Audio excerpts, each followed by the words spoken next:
As we recently reported, Nissan's all-electric Leaf is becoming increasingly popular with taxi companies, and Italian taxi drivers have proven it again this month. Florence is getting a new fleet of 67 Albanian Lex electric Nissan Leaf taxis. The municipality opened 70 new taxi licenses for electric vehicles, and Nissan announced this week that almost all of them were used to buy Leafs. With more zero-emission cars on the road, Florence is shaping up to be one of the most advanced smart cities in Italy. Last year, the municipality of Florence called a tender notice that involved 70 new electric taxi licenses, all of which have now been allocated. Nissan Leaf is now the most popular EV taxi in Florence after 67 taxi owners decided to buy a Nissan Leaf Annual Edition. The Japanese automaker has sweetened the deal by providing a free Wi-Fi hotspot service, which is capable of powering up to 8 devices.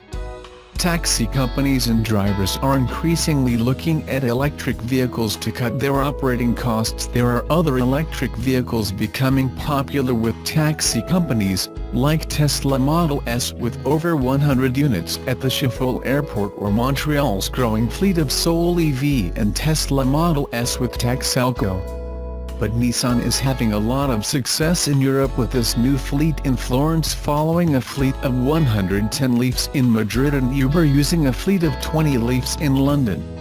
Nissan says that it has now sold over 1,000 electric vehicles, both Leaf and ENV 200 models, to taxi drivers and companies all over Europe.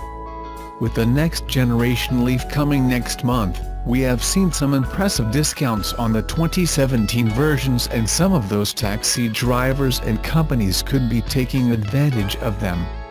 In order to support the new fleet in Florence, energy company Enel is building 6 new DC fast charging stations in the city. It will add to Enel's already extensive network of 179 public charging points in Florence, though they are mostly level 1 and level 2 charging points. Therefore, the DC fast charging stations are going to be welcomed. The launch next year of Mercedes' fursuit, the X-Class, has caused a stir in cashed-up circles, and rightly so. It looks amazing. But strip out the Benz bling and what do you have? The same platform as the humble Nissan Navara. Unless I remember to start playing Lotto, I suspect I'll spend my days owning cars in the more humble end of the market, and I could do a lot worse than the updated Navara. I was in the street 4-wheel drive dual cab variant, which is the second highest of 4 specs and is $46,990 plus on-road costs.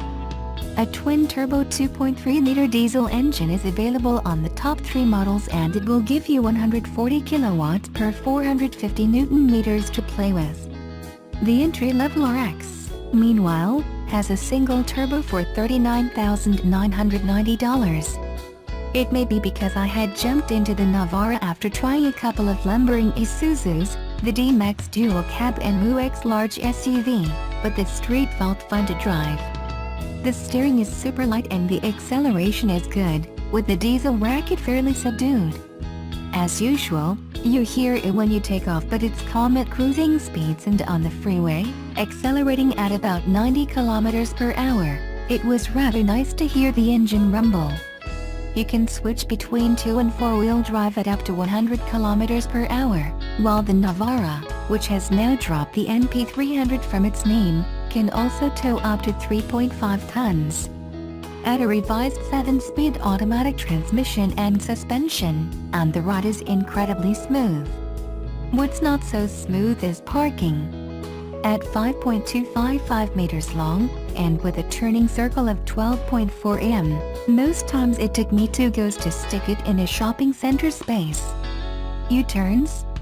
No chance. It's not helped by the big ripples on either side of the bonnet, which make it hard to see if you're about to hit anything.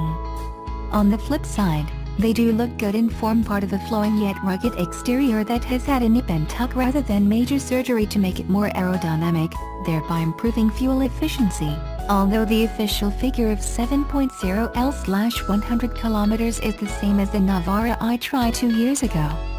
Alloy sports bars are included on the top two trims, plus there's Nissan's signature V-Motion front grille and 16-inch alloys. The interior is big and looks much like other Nissan SUVs, meaning apart from some pretend chrome plastic panels, they're super comfy black fabric seats with white trim and nice shiny black plastic around the 7.0-inch touchscreen, which again is only available on the Street and the Street X. It has sat-nav with 3D mapping, plus a reversing camera. There's no push-button start, and no temperature gauge, but a little hatch in the back window can be opened from the driver's seat and, for some reason, this really impressed my kids. Not so impressive is the lack of a reversing sensor, which I'd say is a must in any dual-cab ute, regardless of whether you have a camera. You wouldn't want to dent the corner of the tray or, worse, hit someone. Oh yes, the tray. This one is good, at 1.503 meters long, 1.56 meters wide and 0.474 m high. It meant I finally got to head to the green tip, plus get rid of old bricks hidden around the side of the house for the past 2 years. That's the great thing about a humble Navara, you can fill it up with junk and not worry. I don't know if you did the same if you had a Blink Benz. I'm a sucker for utes and this is one of the best I've tried. Nissan says the new second-generation Leaf will be packed with new technology and it will be coming to 8 cities across the US. Current Leaf owners will get special treatment and will be offered an exclusive chance to sign up for the all-new Leaf Drive and Discover experience.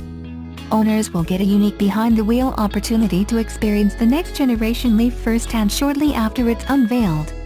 To sign up, owners must present their key fob to their current Leaf and register for the test drive while visiting the display. The first test drives will begin in October.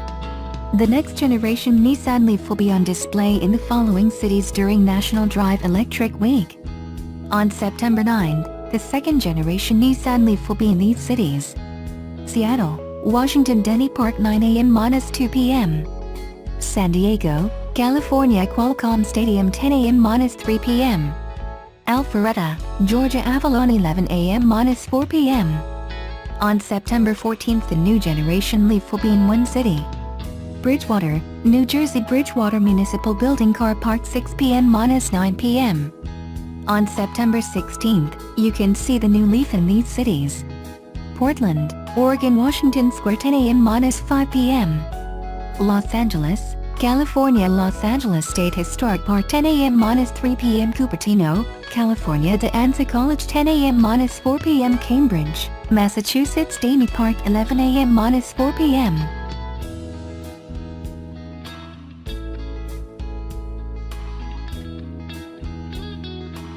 Following the all-new Nissan Leaf's official global reveal in the US on September 5th, the new generation model will also make its first public appearances at the 2017 National Drive Electric Week.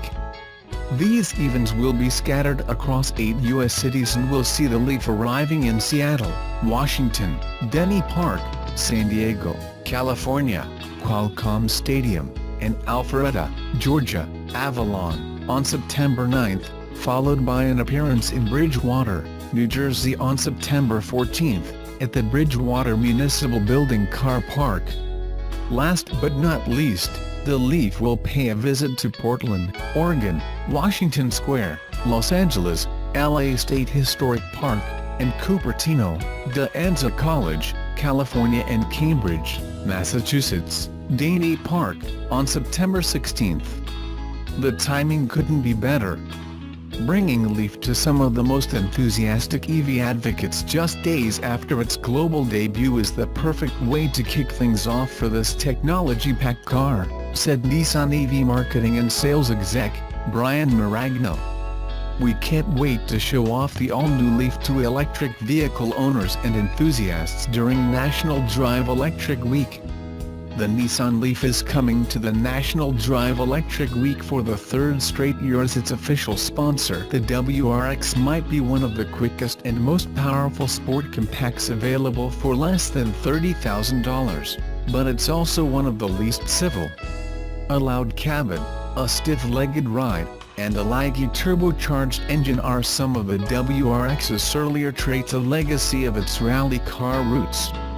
Its infotainment system is antiquated, and its interior is drab.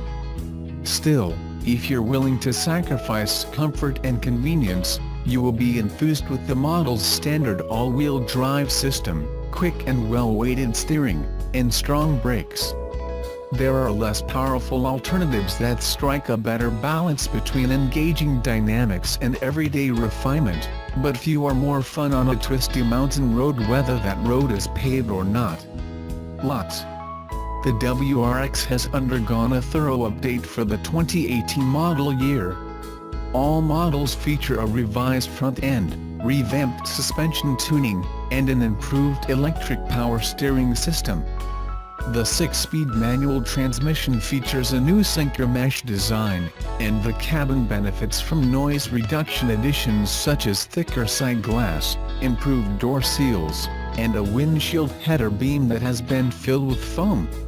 Other changes included a 5.9-inch upper center dashboard display that replaces last year's 4.3-inch unit, white gauge cluster illumination in place of last year's red, and a new fold-down center armrest for rear seat passengers. Midline premium models adopt a larger 7.0-inch touchscreen infotainment system and a new 18-inch wheel design, along with an optional performance package that includes comfortable and well-bolstered Recaro front seats, with 8-way power operation for the driver, red-painted brake calipers, and improved brake pads. The package is limited to the WRX Premium with a manual transmission. Choosing it requires deleting the trim's standard sunroof. Finally, the WRX Limited now includes a 10-way power driver's seat, LED headlights and fog lights, and new 18-inch wheels and a 7.0-inch display shared with the WRX Premium. Limited's equipped with the optional continuously variable automatic transmission, CVT, and Subaru's EyeSight active safety technology feature an automatic brake hold system, as well as a new indicator that keeps the driver informed of a system's status via LED lights that reflect off the windshield. The WRX is available in 3 trims. We'd stick to the entry-level WRX and avoid the premium and limited trims, which are costlier but offer no additional performance and do little to quell the car's inherent brashness.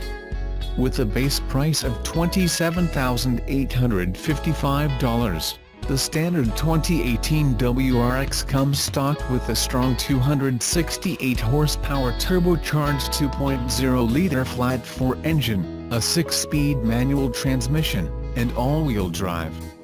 Additional standard features include a 6.2-inch touchscreen infotainment system, a leather-wrapped steering wheel with integrated audio and cruise controls, automatic climate control,